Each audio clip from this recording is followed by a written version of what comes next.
for more up करेंगे। बहुत सारे हर मेंबर ने अपनी आपके बात माध्यम रखी से है। कहना चाहता हूँ, अश्योर कर दो हमारे को, अगर वो तालाब कर दिया बना देंगे बस ये हो उन्होंने गया। कर दिया। तो ये मनमोहन मैं पटेल वही कह रहा हूँ, जो ठीक है भी मंत्री है एक बार चेक तो करा लें, चेक करा के ठीक है, जो ठीक है, वो आप करेंगे। आपने जवाब दे दिया। ठीक है मनमोहन जी। माननीय अध्यक्ष जी, बहुत बहुत धन्यवाद। मैं अपना जो कल का एक विषय था जिसमें मैंने एक प्रश्न लगाया था, माननीय मंत्री जी से, जो हमारे शिक्षा मंत्री जी हैं, तो मैं कल अपनी बात पूरी तरह से नहीं रख पाया था। मैं उसी पर फिर से प्रकाश डालना चाहता हूं।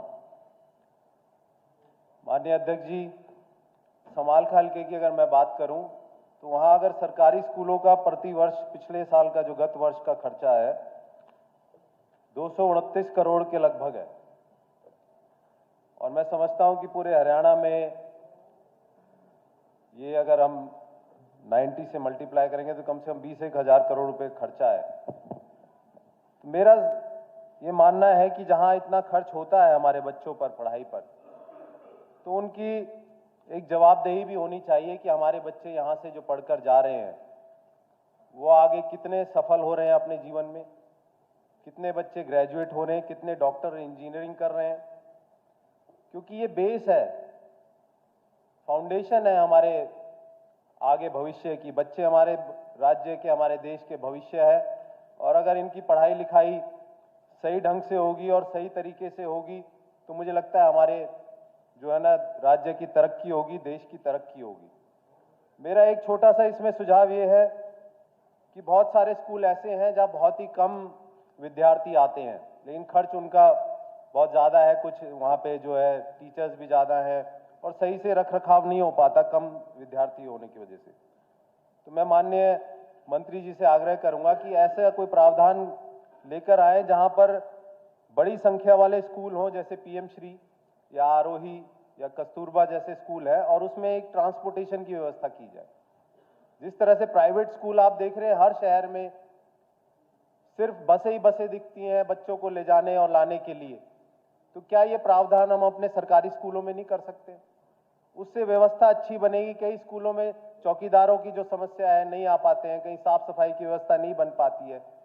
तो मैं समझता हूं कि अगर एक ऐसा बड़ा स्कूल होगा जहां संख्या 2000 स्टूडेंट्स की होगी तो उसे मॉनिटरिंग करने में भी आसानी रहेगी, और उसको एक प्राइवेट स्कूल के रूप में हम जो है आगे विकसित कर सकते हैं।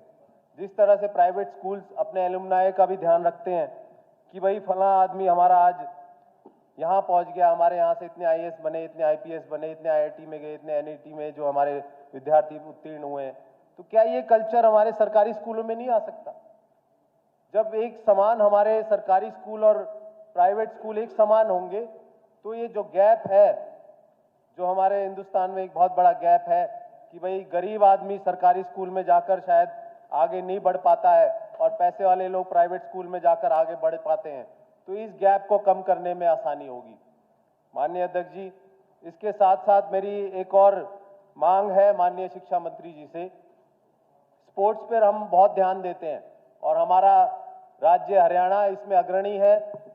जैसे पहले भी कल परसों चर्चा में बात आई कि हमारे यहाँ पर हरियाणा में अगर हम कंपेयर करें उत्तराखंड या हिमाचल या उत्तर प्रदेश से, तो हमारी पढ़ाई लिखाई में बच्चे इतने आगे नहीं बढ़ पा रहे।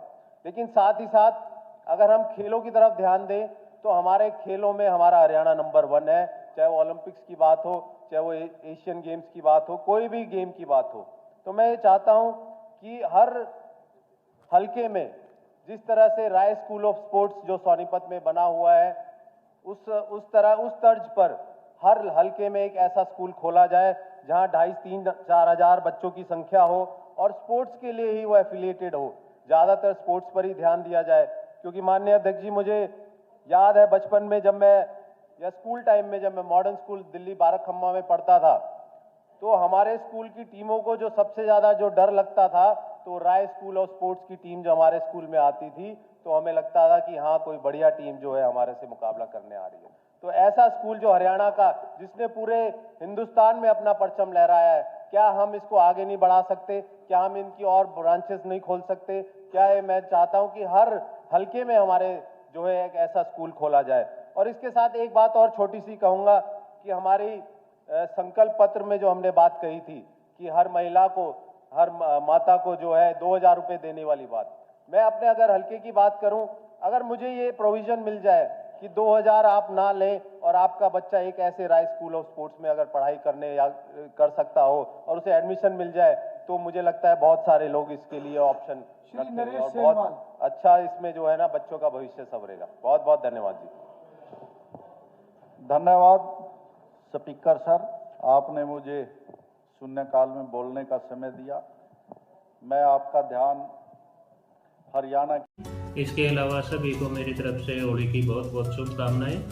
अपने आसपास घरों में रह के अच्छे से होली मनाएं। बड़ा अच्छा त्यौहार है, इसको सद्भावना के साथ। होली के इस शुभ अवसर पर मैं अपनी तरफ से सभी प्रदेशवासियों को शुभकामनाएं देता हूं और प्रार्थना करता हूं कि ये होली सबके लिए अच्छी रहेगी और सभी साथियों को निवेदन करता हूं कि प्यार, प्रेम और भाईचारा बनाए रखें। सारे भाई राम राम, जय जवान जय किसान। मैं सोनू धनवाल प्रिया, राष्ट्रीय अध्यक्ष दून खाप। भाई देश प्रदेश के सभी किसान और दून खाप के भाइयों को सभी को होली की शुभकामनाएं। धन्यवाद। Please subscribe Khabre Damdar and click on the notification bell for more updates.